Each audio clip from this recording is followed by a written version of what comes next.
హల్లెలూయా హల్లెలూయా. దేవుడి నామంలో కూడొచ్చిన మీ అందరికీ నా వందనాలు తెలియజేసుకుంటూ ఉన్నాను. ఈరోజు మనం ధ్యానం చేయబోతున్నటువంటి అంశము 1వ సమూయేలు గ్రంథము 4వ అధ్యాయం తెరవండి. 1వ సమూయేలు గ్రంథము 4వ అధ్యాయము 21వ వచనాన్ని నేను చదువుతున్నాను. దేవుని మందసము పట్టబడినదని సంగతి తన మామయు పెనిమిటియు చనిపోయిన సంగతిని తెలుసుకుని ప్రభావము ఇశ్రాయేలీలలో నుండి పోయెనని చెప్పి తన బిడ్డకు ఈకాబోదు అని పేరు పెట్టెను.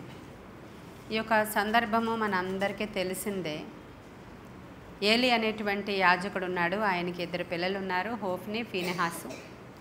వాళ్ళిద్దరూ సరిగ్గా ప్రవర్తించలేని కారణంగా, పాపము ఆ మందిరంలో పెరిగిపోయిన కారణంగా అక్కడ ఉన్నటువంటి మందసము ఫిలిష్తీయులతో ఫిలిష్తీయులు పట్టుకుని వెళ్ళిపోయారు. మందసం పట్టుబడింది, ఇజ్రాయేలీలు ఓడిపోయారు. ఆ సందర్భంలో ఏలి యొక్క కోడలు ప్రెగ్నెంట్గా ఉంది. ఆమె బిడ్డను కని ఆ బిడ్డకి ఒక పేరు పెడుతుంది. ఏమనంటే ఈకాబోదు అనే పేరు పెడుతుంది. అంటే అర్థం ఏంటంటే ప్రభావము వెడలిపోయింది అనేటువంటి అర్థం. వాళ్ళల్లో నుంచి దేవుని మహిమ వెళ్ళిపోయింది, ప్రభావము వెళ్ళిపోయింది, దేవుని యొక్క శక్తి వెళ్ళిపోయింది, దేవుని యొక్క సన్నిధి వెళ్ళిపోయింది అనేటువంటి అర్థం ఇచ్చేటువంటి ఆ పేరు తన బిడ్డకి పెట్టుకుందామే. అయితే మరి జరిగిన సందర్భంలో ఈ హోఫ్ని, ఫీనెహాస్ వల్ల ఇదంతా జరిగింది, అంతే కదా. హోఫ్ని, ఫీనెహాస్ అనేవాళ్ళు ఇద్దరు మరి ఏలి కుమారులుగా ఉన్నారు. వాళ్ళు ఎందుకు ఏం చేశారు, ఈ ప్రభావము వెళ్ళిపోవడానికి వాళ్ళు ఏం తప్పు చేశారు, వాళ్ళు ఏ విధంగా ప్రవర్తించారు అంటే ఒక్కొక్క కోణంలో మనం ఆలోచిస్తే వాళ్ళు చాలా చెడ్డ పనులు చేశారు అనేటువంటి విషయం మనకు అర్థమవుతుంది. అయితే వాళ్ళకి ఆ రోజు ప్రభావం వెళ్ళిపోయింది. ఈరోజు కూడా మన దగ్గర నుంచి ప్రభావం వెళ్ళిపోవడం ఉంటుందా, లేకపోతే ఎప్పటికీ ప్రభావం మనల్ని అంటిపెట్టుకుని ఉంటుందా? ప్రశ్న. మన యొక్క ప్రవర్తనను బట్టి మన మీద ఆధారపడి ఉంది. అది దేవుని మీద కాదు, మన మీదే ఆధారపడి ఉంది. ఆయన ప్రభావము, ఆయన మహిమ మన మీద నిలిచి ఉండడం, నిలిచి ఉండకపోవడం అనేది. బెవింగ్టన్ అనేటువంటి ఆయన గురించి నేను ఈ మధ్యకాలం అంతా పరిశుద్ధత గురించి బోధించినప్పుడు ఆయన గురించి చెప్తున్నాను కదా. వాళ్ళ నాన్నగారు మెథడిస్ట్ చర్చ్ పాస్టర్ గారు. ఆయన మెథడిస్ట్ చర్చ్, బాప్టిస్ట్ ఎలాగో మెథడిస్ట్ చర్చ్ అనమాట. ఆ పాస్టర్ గారు ఆయన. అయితే ఆయన వాళ్ళు ఎలా ఉంటారంటే బాప్టిస్ట్ చర్చెస్ వీళ్ళందరూ కూడా అపాయింట్ చేసుకుంటూ ఉంటారు పాస్టర్స్ని. వాళ్ళు ఈ చర్చిలో కొన్నాళ్ళు, ఇంకొక ఊరిలో చర్చిలో కొన్నాళ్ళు, అలాగా ఒక జాబ్ లాగా చేస్తూ ఉంటారు. అయితే ఈ పాస్టర్ గారు చాలా మంచి పాస్టర్ గారు, పేదలకు సహాయం చేసే పాస్టర్ గారు, మందిరాలు కట్టించే పాస్టర్ గారు. రెడ్ ఇండియన్స్ అనేటువంటి ఒక అన్యులు, వాళ్ళందరూ అన్యులు, వాళ్ళ మధ్యలోనికి వెళ్ళి మంచిగా బోధ చేసి నరకం గురించి, పరలోకం గురించి ఎక్కువగా వాళ్ళకి చెప్పి వాళ్ళని ఒప్పింపచేసి రక్షించేటువంటి పాస్టర్ గారు ఆయన. అయితే ఆయన బోధ చేస్తూ ఉన్నప్పుడు నరకం గురించి ఆయన మాట్లాడుతూ ఉంటే ప్రజలు ఇలా కూర్చున్న వాళ్ళు ఆ రోజుల్లో ఇన్నోసెంట్ పీపుల్ కాబట్టి వణుకుపోతూ ఉండేవారు. నరకం ఎంత భయంకరంగా ఉంటుందా, నరకాగ్నిలోనికి మేము వెళితే ఎంత భయమా అని చెప్పి వాళ్ళు అక్కడ వణుకిపోతూ ఉండేవాళ్ళంట. ఈరోజు నరకం గురించి చెప్పడం కాదు కదా, నరకం దగ్గర తీసుకెళ్ళి చూపించినా ఇదేనా అంటున్నారు. ఓస్ ఇదే కదా, చచ్చిపోయిన తర్వాత చూసుకుందాంలే, అప్పటి వరకు మేము ఎంజాయ్ చేయాల్సింది, మేము తప్పులు చేయాల్సింది, మేము తిరగాల్సింది, మేము చేయాల్సినవన్నీ చేసేసుకుని అప్పుడు పడేక చూద్దాంలే అనేటువంటి ప్రజలు ఈరోజు హార్డ్ హార్టెడ్ పీపుల్గా అయిపోయారు ఈ రోజుల్లో ప్రజలు. ఆ రోజుల్లో ఆయన ఆ వాక్యం చెప్పి నరకము గురించి చెప్తూ ఉన్నప్పుడు వాళ్ళు వణికిపోయేవారంట అక్కడ. అలాంటి పాస్టర్ గారు బెవింగ్టన్ గారి తండ్రి. అయితే ఒక ఊరిలో ఆయన సేవ చేస్తూ ఉన్నప్పుడు ప్రజలందరూ తెచ్చిన కానుకలను ఆయన ఎలా ఉపయోగించేవారు, పేదలకు ఇవ్వడానికి, మందిరాలు కట్టడానికి ఉపయోగించేవారు. ఆయన మంచిగా ఉపయోగించేవారు. అయితే ఒక ఆయన వచ్చి చెప్పాడంట, ఆ రోజుల్లో కానుకలు డబ్బుల రూపంలో కాకుండా వస్తు రూపంలో ఎక్కువగా ఇవ్వబడుతూ ఉండేవన్నమాట. వస్తు రూపంలో ఇచ్చినప్పుడు ఆ వస్తువులను వీళ్ళు మార్చుకుంటూ ఉంటారనమాట. అలా వస్తు రూపంలో ఇస్తూ ఉన్నప్పుడు ఒక ఆయన వచ్చి చెప్పాడంట, నేను కొండెడు సబ్బు ఇస్తాను మందిరానికి అని. అంటే ఆ రోజుల్లో మనలాగా డిటర్జెంట్లు, బార్లు ఉండేవి కాదన్నమాట.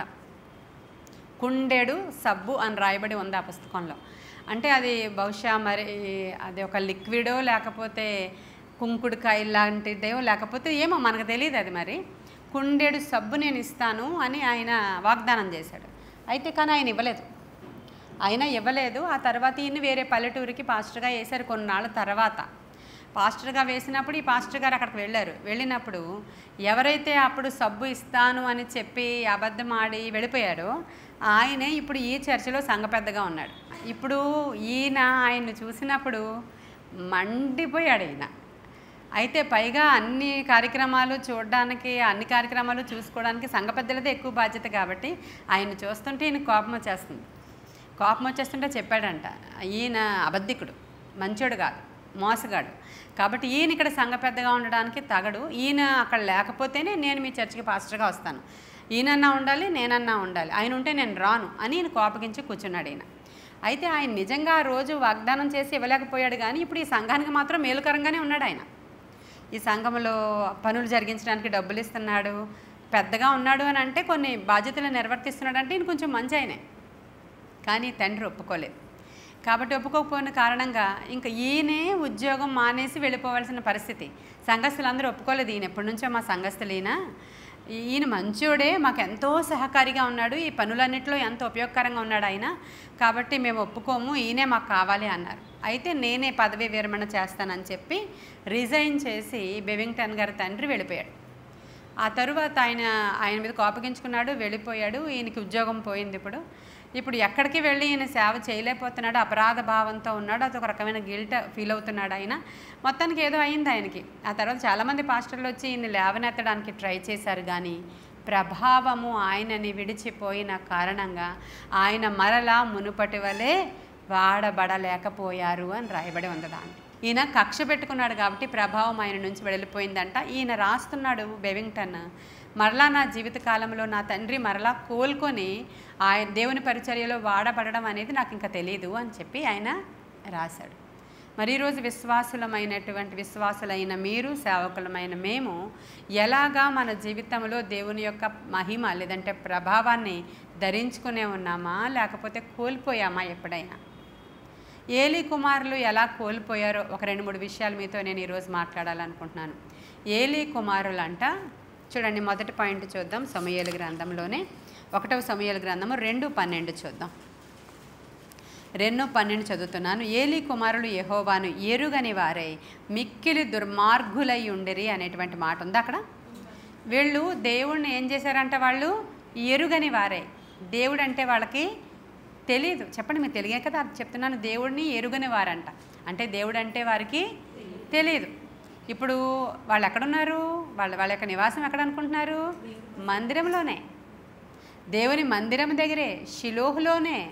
యాజకుడు అక్కడే ఉంటాడు, ఆ క్వార్టర్లో. అక్కడే వాళ్ళ యొక్క జీవన విధానం, వాళ్ళు పెరిగిన తీరు, వాళ్ళ పెంపకం, వాళ్ళు చిన్నప్పటి నుంచి పిల్లలు ఇక్కడే పెరిగారు కదా, అలా అక్కడే పెరుగుతారు, సరౌండింగ్స్లోనే అక్కడే ఉంటారు, అక్కడే ఉన్నారు. కానీ వారికి దేవుడు తెలీదు. అంటే ఇక్కడ రాయబడి ఉంది క్లియర్గా, ఏలీ కుమారులు యెహోవాను ఎరుగని వారై మిక్కిలి దుర్మార్గులై ఉన్నారు అని రాయబడి ఉంది. దేవుడు ఎవరో, ఎలాంటివాడో, ఎంత గొప్పవాడో, ఎంత శక్తిమంతుడో వారికి తెలియలేదు. యూదుల దగ్గరికి యేసుక్రీస్తు ప్రభువారు వచ్చినప్పుడు, నేనే దేవుని కుమారునని చెప్పినప్పుడు, అనేకమైన సూచక క్రియలు ఆయన చేసి చూపించినప్పుడు, చనిపోయిన వారిని సహితము లేపి చూపించినప్పుడు, పుట్టుకుంటి వారిని, పుట్టుగుడ్డు వారిని, ఇది వరలో ఎప్పుడు ఎక్కడా జరగలేని అద్భుతాలు యేసయ్య చేసి చూపించినా కూడా నువ్వెవరివో మాకు తెలియదు అన్నారు యూదులు. అన్నారా? నువ్వెవరివో మాకు తెలియదు, మాకేం సంబంధం లేదు, మాకు అబ్రహాం తెలుసు, మాకు మోషే తెలుసు, నువ్వెవరివో మాకేంటి సంబంధం అని అడిగారు. ఆ తర్వాత ఆయన్ని సిలువకు అప్పగించినప్పుడు వాళ్ళందరూ ఇతను ఎవడో మాకు తెలియదు కనుక ఇతను సిలువ వేయుడి అని కేకలు వేశారు. ఆనాడు వాళ్ళు దేవుని ఎరగని వారు గనుక వారు ఆ విధంగా ప్రవర్తించారని కొరింథీయులకు రాసిన పత్రికలో, పేతురు రాసిన పత్రికలో కూడా రాయబడి ఉంటుంది. అయితే అక్కడికి వాళ్ళు మాకు ఇతను ఎవడో తెలియదు, ఈయన ఎవరో మేము ఎరుగము కనుక సిలువ వేయండి అని చెప్తే, అయ్యో ఈ రక్తాపరాధం నా మీద ఉండకూడదని పిలాతు చేతులు కడుక్కుంటే వీళ్ళేమన్నారు? ఆయన రక్తాపరాధం మా మీద, మా పిల్లల మీద ఉంటుంది అని వాళ్ళే శపించుకున్న శాపము ఈ రోజు వరకు కొనసాగుతుందా, లేకపోతే వాళ్ళని కనికరించి ఆ రోజే పోయిందా? చెప్పాలి మీరు. ఈ రోజు వరకు కొనసాగుతుంది. కారణం, వారు దేవుని ఎరుగని వారు. ఈరోజు మీరు మందిరంలోనే ఉన్నారు, కానీ మీలో చాలామందికి దేవుడు ఎట్టివాడో మీకు సరిగ్గా తెలియదు సుమా, తెలియదు. దేవుడు ఎలాంటి వాడో, ఎట్టివాడో, ఎంత భయంకరుడో, ఎలాంటి తీర్పు తీరుస్తాడో, మీరు చేస్తున్న ప్రతి పనికి కూడా ఒక తీర్పు అనేది ఉంది అన్న సంగతి తెలియక ప్రవర్తిస్తూ ఉంటారు మీరందరం. మనమందరం దేవుడు ఎట్టివాడో మనకు సరిగా తెలియదు. 15 నిర్గమాకాండలో ఈ మోషే అంటాడు, అయ్యా నువ్వు ఎంత గొప్పవాడవంటే యెహోవా వేల్పులలో నీ వంటి వారెవరు, పరిశుద్ధతలో నీవు మహనీయుడవు, స్తుతులు చెల్లించుటలో నీవు పూజ్యనీయుడవు, నీవు పరిశుద్ధుడవు, యెహోవా నీ వంటి వాడెవడు, నీవు అద్భుతాలు చేయు దేవుడవు అని ఆయన గురించి ఆయన రాసుకున్నాడు. చూసారా, మోషేకి ఎలా తెలుసంట, ఆయన పరిశుద్ధతలో మహనీయుడు అని తెలుసంట, పూజ్యనీయుడు అని తెలుసంట, అద్భుతాలు చేయువాడు అని తెలుసంట, ఆయన మహనీయుడని తెలుసంట, యెహోవా గొప్పవాడని మోషేకి తెలుసు గనుక భయముతో వణుకుతో ప్రవర్తించి నా ఇల్లంతటిలో కూడా మోషే నమ్మకస్తుడు అని దేవునితో అనిపించుకున్నాడు. కారణం ఆయన దేవుడు ఎట్టివాడో మోషేకి తెలుసు. ఈరోజు నీకు నాకు నీ దేవుడు ఎటువంటి వాడో తెలిస్తేనే కానీ ఆ మహిమ నీ దగ్గర నిలబడదు. చాలా సందర్భాలలో దేవుడు అంటే చాలా కామన్ మీలో చాలామందికి. ఎప్పుడైనా రావచ్చు ఆయన దగ్గరికి, ఏమైనా ఇవ్వచ్చు, ఇవ్వకపోవచ్చు, వచ్చినా ఏమనరు, అయినా రాకపోయినా ఏమనరు. ఇంటి దగ్గర మీరు ప్రార్థన చేసుకున్నా ఏమనరు, ప్రార్థన చేయకపోయినా ఏమనరు. సావుకురాలకి తెలిసి ఒక రకమైనటువంటి వ్యక్తిత్వం కలిగి జీవించవచ్చు, అవుట్ సైడ్ బయటకు వెళ్ళిన తర్వాత నీ విశ్వరూపము వేరే. నీవు తప్పు చేస్తావు, తిరుగుతావు, తాగుతావు, తింటావు, వేషాలు వేస్తావు, అనేక రకాలైన పనులు చేస్తావు, మరలా మందిరంలోనే బ్రతుకుతావు, నీవు మరలా మందిరంలోనే జీవిస్తావు నీవు.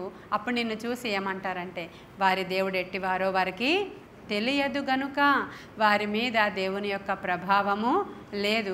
మహిమలో నుంచి అధిక మహిమలోనికి వెళ్ళాల్సిన నీవు మహిమలో నుంచి ఇంకొంచెం క్రిందకి దిగజారిపోయి నీవు భ్రమపడుతూ ఉంటావు.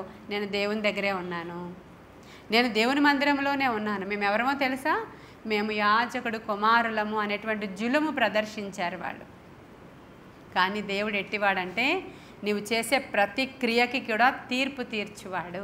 చాలా జాగ్రత్తగా వినాలి మీరు చేసే ప్రతి క్రియ, నీ ఇంటిలో, నీ ఒంటిలో, నీ మందిరములో, నీ నడకలో, నీ పడకలో, నీ ప్రవర్తన అంతటి అందు కూడా ఆయన అధికారానికి నీవు ఒప్పుకోకుండా నీవు ఇష్టానుసారంగా ప్రవర్తించి ప్రభా ప్రభా ప్రభా అని పిలిస్తే ఆయన దగ్గరికి వెళ్ళిన తర్వాత ఆయన అంటాడు, అదేంటి నన్ను పిలుస్తున్నావు, నువ్వు ప్రభా ప్రభా అని పిలుస్తున్నావేంటి, నువ్వెవరివో నాకు నేను ఎప్పుడో విడిచిపెట్టానమ్మా.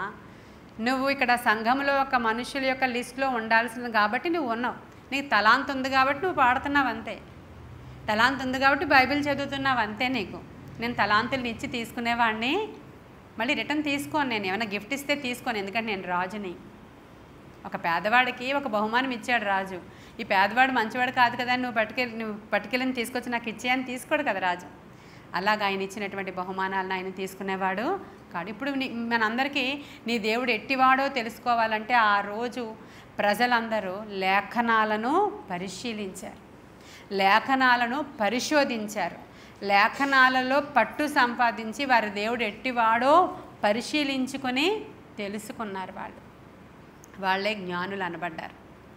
వాళ్ళే దేవుని గూర్చినటువంటి జ్ఞానము, క్రీస్తుని గూర్చిన జ్ఞానము యొక్క సువాసన, క్రీస్తుని గూర్చిన జ్ఞానము మనము నేర్చుకోవడానికి ఈరోజు మనం దేవుని యొక్క వాక్యాన్ని ధ్యానం చేయడం, వాక్యాన్ని చదవడం, వాక్యాన్ని వినడం, దాన్ని అనుసరించి వినడం ద్వారా మాత్రమే కాదు కానీ వినిన దాని గైకొనుట ద్వారానే దేవుని యొక్క ఆశీర్వాదం మన జీవితంలోనికి వస్తుంది.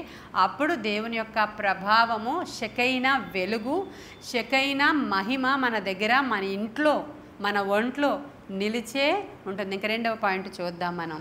ఏలీ కుమారులట భయభక్తులు లేని వాళ్ళు అంటండి. అసలు వాళ్ళకి ఎంత మాత్రం కూడా భయము భక్తి లేదు. అక్కడ ఇంకా మీరు 2వ అధ్యాయం అంతా మీరు చదువుకుంటే వాళ్ళు అసలు ఏ మాత్రము భయం లేదు వాళ్ళకి. ఎందుకు నేను భయం లేదని చెప్తున్నాను వాళ్ళకంటే, అక్కడ దేవుని యొక్క సన్నిధికి వచ్చినటువంటి స్త్రీలతో వాళ్ళు ఏం చేస్తున్నారంట, చాలా అసహ్యంగా ప్రవర్తిస్తున్నారంట. 1 సమూయేలు 2:22 చూడండి అమ్మ. వారు ప్రత్యక్ష గుడారము యొక్క ద్వారము దగ్గరకు సేవ చేయుటకు వచ్చిన స్త్రీలతో శయనించుట అను మాట చెవిన పడగా వారిని పిలిచి ఇట్లని. ఇప్పుడు వీళ్ళు చేసిన తప్పిదం ఎంత భయంకరం అంటే, ప్రత్యక్ష గుడారం దగ్గర సేవ చేసే వాళ్ళలో స్త్రీలు కూడా ఉన్నారని ఒకసారి చూపించాను మీకు నేను. ప్రత్యక్ష గుడారము దగ్గర సర్వీసెస్ అందించిన వాళ్ళలో, దాంట్లో పనిచేసిన వాళ్ళలో, దేవుని ప్రత్యక్ష గుడారపు పనులలో స్త్రీలు కూడా ఉన్నారు అక్కడ. అటువంటి స్త్రీలు దేవుని మందిరంలోనికి వచ్చి వాళ్ళు పనులు చేయడానికి, దేవుని సేవ చేయడానికి, దేవుని మందిరము బహుశా మరి ఉపకరణాలను బాగు చేస్తారో, తుడుస్తారో, లేకపోతే శుద్ధీకరిస్తారో, ఏం పనులు చేస్తారో తెలియదు, పరిచారకులు వాళ్ళు అక్కడ. అటువంటి స్త్రీలు వచ్చినప్పుడు ఈ యవనసులైనటువంటి హోఫ్నీ ఫీనెహాసులు డైరెక్ట్గా వ్యభిచారం చేస్తున్నారు వాళ్ళతో.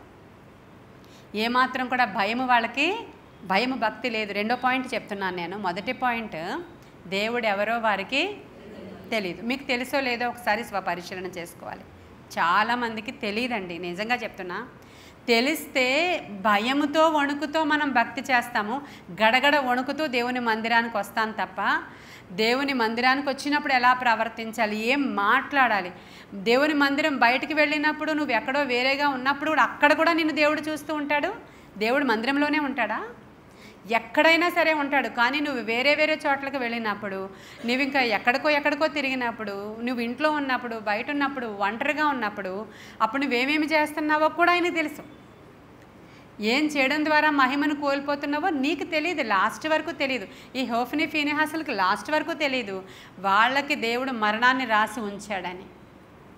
అకాల మరణం, ఇక తర్వాత ఇంక ఏమి ఎవరు చేయడానికి ఉండదంతే. దేవుడిచ్చినటువంటి ఆయుష్కాలాన్ని అనుభవించలేరు అటువంటి వాళ్ళు. ఖచ్చితంగా దేవునికి భయపడలేనటువంటి వారి జీవితాలలో ఇటువంటివి వస్తూ ఉంటాయి. రెండోది ఏంటి? భయము, భక్తి రెండూ లేదు వాళ్ళకి. భక్తి అస్సలు లేదు. భక్తి చాలా కామన్ అయిపోయింది. భక్తి అంటే ఏం చేస్తాం మనం? శ్రద్ధగా 3 పూట్ల దేవుణ్ణి ప్రార్థించుకోవడం, స్తుతించుకోవడం, ఆయన మందిరానికి రెగ్యులర్గా రావడం, లేదంటే దేవునికి అర్పించాల్సినటువంటి బలులు అర్పించడం, దేవునికి ఇవ్వాల్సినటువంటి కానుకలు నమ్మకంగా ఎందుకు ఇస్తాం? భయము. కట్టడు కదా అది కట్టడు కాబట్టి భయము. ఇంకా ఎవరిదో వాక్యం విన్నామండి మేము, కాబట్టి ఏమి ఇవ్వక్కర్లేదంట, మనకి ఏమైనా ఉంటేనే ఇవ్వాలంట, లేకపోతే ఇవ్వక్కర్లేదంట, మనం పేదోళ్ళం కాబట్టి ఇవ్వక్కర్లేదంట అని అనుకుంటూ ఉంటాం అనేక సందర్భాల్లో. మీరు ఇవ్వండి, అప్పుడు నేను మీకు ఇస్తాను. మీరు ఎలా ఇస్తారో అదే కొలతతో నేను మీకు కొలుస్తాను. నిండుగా ఇస్తే నిండుగా ఇస్తాను, అణిచి కుదించి దిగజారినట్లుగా నేను మీకు అలా ఇస్తాను మీరు నిండుగా ఇస్తే. ఇవన్నీ కూడా దేవుడు చెప్తున్నాడు. అవి కట్టడలు. ఆ కట్టడలను అనుసరించండి. వాళ్ళకి భయము లేదు, భక్తి కూడా లేదు. భక్తి జీవితం అంటే స్తుతించడం, ఆరాధించడం, ఆయన సన్నిధిలో కనపడడం, గడగడ వణుకుతూ ఆయనని గడగడ వణుకుతూ స్తుతించాలనే మాట తెలుసా మీకు? 2వ కీర్తనలో ఉంటుంది కదా, చదివారు కదా, 2వ కీర్తనలో ఉంటుంది. అదేమి మనకి జోకా? అది గడగడ వణుకుతూ స్తుతించడం అంటే ఎలా స్తుతిస్తామో మనకే తెలియదు. ఏ సిద్ధపాటు ఉండదు దేవుని మందిరానికి వచ్చినప్పుడు. ఏమి స్తుతించాలి, ఏమి పాటలు పాడాలి, ఎలాగ దేవుణ్ణి ఆరాధించాలి. అమ్మో రేపటి దినాన్ని, ఇదిగో వీళ్ళందరూ ఆరాధికులు, రేపటి దినాన్ని నేను ఆరాధించినప్పుడు ఈ ప్రజలు ఆత్మతో నింపబడకపోతే రెస్పాన్సిబిలిటీ నాది, ఎందుకంటే నేను గాయకురాలను కాబట్టి. పాడిన పాటే పాడి ఏ సిద్ధపాటు లేకుండా ఇక్కడికి వచ్చి నాకు పాటలన్నీ వచ్చి కాబట్టి పేపర్లు తిరిగేసి ఆ క్షణానికి ఏదోటి పాడేద్దాంలే అని ఈ సో అండ్ సో సింగర్స్ అనుకుని వచ్చారనుకోండి, వాళ్ళకి ఏంటది? భయము లేనట్లు. అమ్మో ఈరోజు ఏం చెప్పాలి అనే సిద్ధపాటుతో కూర్చున్న మీకు చెప్పే వరకు భయంతోనే ఉంటాను నేను. సరిగ్గా వస్తుందో లేదో తిరిగేస్తుంటాను, చూస్తుంటాను, మళ్ళీ మీ వైపు చూస్తాను, మళ్ళీ చదివేసుకుంటుంటాను, మళ్ళీ చూస్తాను. ఎక్కడైనా నేను కొత్తగా వెళితే వాళ్ళు అనుకుంటారు పాపం చాలా భయపడిపోతున్నది ఈ ప్రీచర్ అని. అంటే అప్పటి వరకు నిజంగానే భయం ఉంటుంది నాకు. నేను ఎప్పుడైతే ఒకసారి చెప్పడం మొదలు పెట్టానో అప్పుడు దేవుని ఆత్మ నాకు సహాయం చేస్తేనే నేను మీకు చెప్పగలుగుతాను తప్ప, లేకపోతే ఈ పదాలు మిమ్మల్ని ఒప్పింపజేసే పదాలు నా నోట్లో నుంచి రావు. అదేదో స్కూల్ టీచర్ ఒక పాఠం చెప్పుకున్నట్లు ఉంటుంది. అదే మీరు నా మాట వినాలి, ఇప్పుడు నేను చెప్పినవన్నీ కరెక్ట్ అని మీరు ఒప్పింపబడాలి అంటే అది పరిశుద్ధాత్ముడు నాలో నుంచి పని చేయాలి. నేను పరిశుద్ధాత్ముడు నాలో నుంచి పని చేయించాలి అని అంటే, పని చేయాలి అంటే ఆయన ఎడల నేను విధేయురాలుగా ఉండాలి, విధేయత కలిగి భయముతో ఉండాలి, నేను ఒబీడియన్స్తో ఉండాలి. అప్పుడు నాలో నుంచి ఆయన నాకైనా మీకైనా ఒకటే మీరు చేయాల్సింది మీరు చేయాలా, నేను చేయాల్సింది నేను చేయాలి. మన నోటికి ప్రార్థన కంఠస్థమే కాబట్టి రెగ్యులర్గా చేసేసేది కాకుండా, ప్రభా ఇక్కడ ఈరోజు ఏది అవసరం ఉందో ఆ ప్రార్థన నా నోట పెట్టండి. నాకు అస్తమాను పాస్టమ్ గారు ప్రార్థనిస్తున్నారు, నా ప్రార్థన పాపము అవ్వకుండును గాక. ప్రార్థన పాపం అవుతుందని ఒక మాట రాయబడి ఉంది బైబిల్లో. నీ ప్రార్థన కూడా పాపం అవుతుందంట కొన్ని సందర్భాల్లో నీవు సరిగా ప్రార్థన చేయలేనప్పుడు. చూసారా, వీళ్ళు భయము భక్తి లేకుండా ఆ మందిరం దగ్గరికి వచ్చినటువంటి స్త్రీలతో చెడ్డ కార్యాలు, డైరెక్ట్ ఇంకా శరీరముతో చేసిన చెడ్డ కార్యాలు. ఆ రోజుల్లో ఓల్డ్ టెస్టిమెంట్లో ఆ డైరెక్ట్గా ఆ శరీరముతో చేస్తేనే పాపము. న్యూ టెస్టిమెంట్ ప్రకారం మనము చూసినా ప్రేరేపించినా, పాపం చేయడానికి నీవు ప్రేరేపణగా ఉన్నా, నీవు ఆ పాపము చేయడానికి వాళ్ళని ప్రేరేపించేటట్లుగా నీవు ప్రవర్తించినా, నీ తయారు అలాగున్నా, నీ కనుచూపు అలా ఉన్నా, నీ టెంప్టేషన్ అలా ఉన్నా, లేదంటే నీ యొక్క ప్రవర్తన అలా ఉన్నా, అది కూడా దేవుని యొక్క సన్నిధిలో వ్యభిచారము కింద లెక్క. అది న్యూ టెస్టిమెంట్ లెక్క అది. కాబట్టి మందిరములో భయముతో భక్తితో లేకపోతే మీకు ఏమవుతుంది? ప్రభావం మీలో నుంచి వెడలిపోతుంది. అది ఎవరికి కనపడదండి. అది ఎవరికి కూడా కనపడదు. భయపడాలన్నమాట. దేవుని సన్నిధిలోనికి వచ్చినప్పుడు, బాబోయ్ మా దేవుడు మమ్మల్ని చూస్తున్నాడు, మా దేవుడు మమ్మల్ని గమనిస్తున్నాడు, మేము చేసేటువంటి ప్రతి పనిని కూడా ఆయన బేరీజు వేస్తున్నాడు, ఆయన కొలతతో కొలుస్తాడంట, ప్రతీది కూడా కొలుస్తాడంట ఆయన. కాబట్టి మనము దేవునికి ఇవ్వాల్సినవి ఇచ్చుట విషయంలో, అర్పించాల్సిన అర్పణల విషయంలో, ఇప్పుడు వీళ్ళ దగ్గరికి అర్పణలు తీసుకొచ్చారు అందరూ. దేవుని యెహోవా సన్నిధికి అర్పణలు తీసుకొచ్చినప్పుడు ఏం చేస్తున్నారు? దేవుని యొక్క సన్నిధిలో ఆ యొక్క బలి అర్పించేటప్పుడు కొవ్వు పదార్థాలు, అసలైనటువంటి దేవునికి ఏమేమి ఆ యొక్క పశువు యొక్క బాడీలో ఏమేమి ఫస్ట్ దాంట్లో వేయాలి, ఏమేమి తీసేయాలి, ఏమేమి మంచిగా అర్పణ అర్పించాలనే లిస్టు లేవీకాండంలో ఉంటుంది మనకి. కాబట్టి అవన్నీ కూడా మొదట తీసుకొచ్చినటువంటి ఆ జాయింట్స్, మన లాంగ్వేజ్లో చెప్పుకుంటే ఆ తొడ భాగము, ఆ జాయింట్స్ మంచిగా ఉండేటువంటి ఆ పీసులు వీళ్ళు ఏం చేస్తున్నారు? ఆ కొక్కెములు ఉంటాయి అన్నమాట మందిర ఉపకరణాలలో భాగంగా, ఫోర్క్ అంటారు దాన్ని తీసుకొని ఆ తొడ మాంసానికి గుచ్చి ఆ మంచిగా ఉన్నటువంటి మాంసాన్ని వీళ్ళే తీసేసుకొని వాళ్ళు తినేసి దేవునికి అర్పణ అర్పించడం విషయంలో కూడా వీళ్ళు భయంకరంగా దేవుని విషయంలో వాళ్ళు ప్రవర్తించారు. అక్కడ ఆయన తొడ మాంసము, ఆ కొవ్వు, ఆ కాలేయము అవి తీశారు వాళ్ళు. ఈరోజు దేవునికి అర్పించాల్సిన అర్పణలు, అది స్తుతియాగమైనా కానివ్వండి, మీరు ద్రవ్య రూపంలో అర్పించేటువంటి అర్పణలైనా కానివ్వండి, అవి దశమ భాగములైనా కానివ్వండి, కృతజ్ఞతార్పణలన్నా కానివ్వండి, ఆయనది కూడా మనం తినేయడం లేదా? ఒక క్వశ్చన్ నాకు. నిజమే కదా, తింటున్నాం కదా, ఆయన్ని కూడా మనం తినేసి ఈ నెలలో మాకు ఖర్చులు ఎక్కువగా ఉన్నాయి కాబట్టి దేవుని మందిరంలోనికి అర్పణలు మేము ఇప్పుడు తీసుకుని వెళ్ళలేము, మేము ఇంకో చోట ఉపయోగించి పేదలకు ఇస్తున్నాం కాబట్టి దేవుని మందిరంలోనికి మేము తీసుకొని వెళ్ళలేము. అవన్నీ కూడా వాళ్ళు తినేశారు. ఈరోజు మనం కూడా తినేస్తున్నాం. నేను దేవుడినైతే నాకు రావాల్సిన ఘనత ఏమాయను అని అడుగుతాడు ఆయన. మలాకి గ్రంథంలో అడుగుతాడు.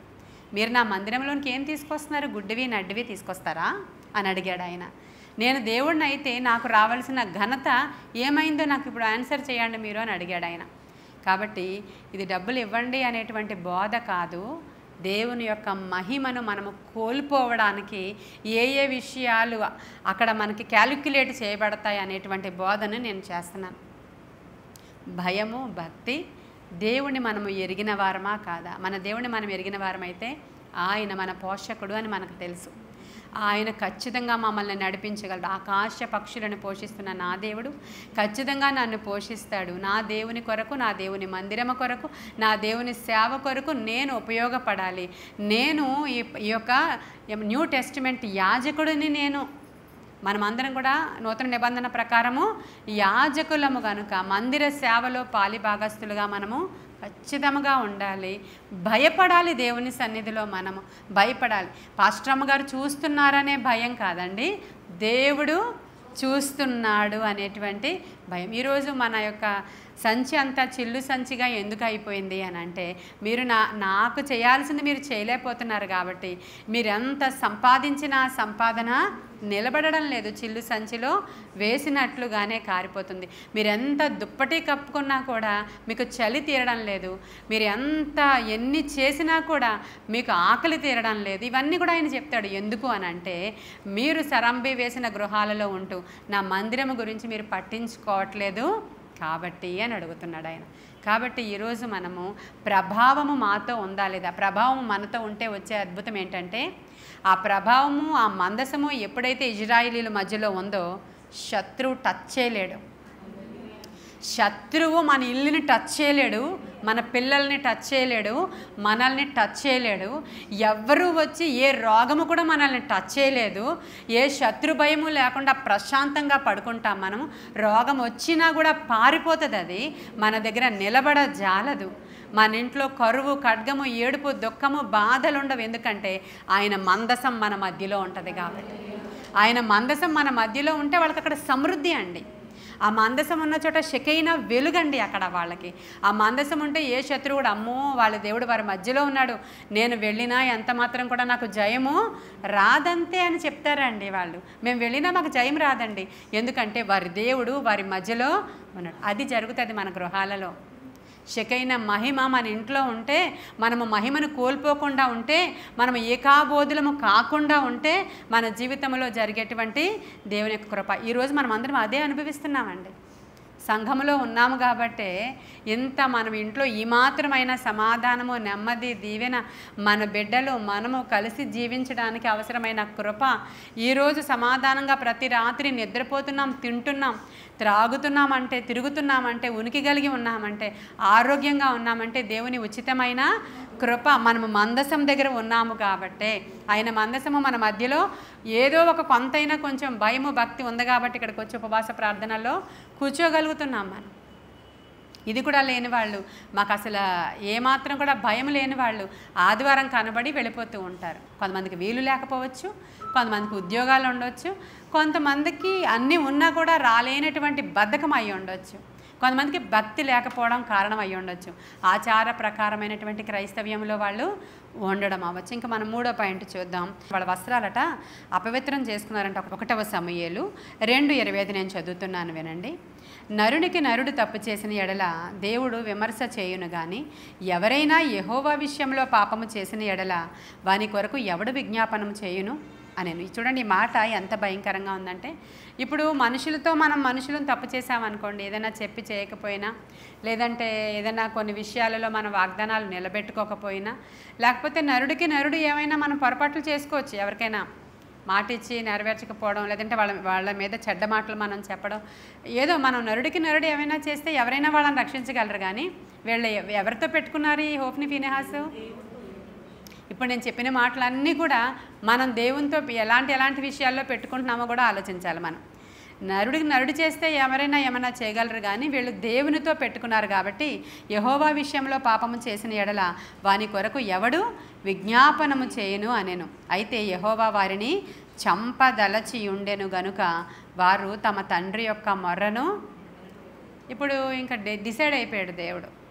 ఏమని డిసైడ్ అయిపోయాడంటే, ఇంకా వీళ్ళకి బుద్ధి రాదు, వీళ్ళకి నేను అసలు చెప్పలేకపోతున్నాను. నేను చూస్తున్నారు వాళ్ళు దేవుని ఎడల, అసలు దేవుడు ఎవరోనే వాళ్ళకి తెలియదు, ఇంకేం చెప్పాలి నేను?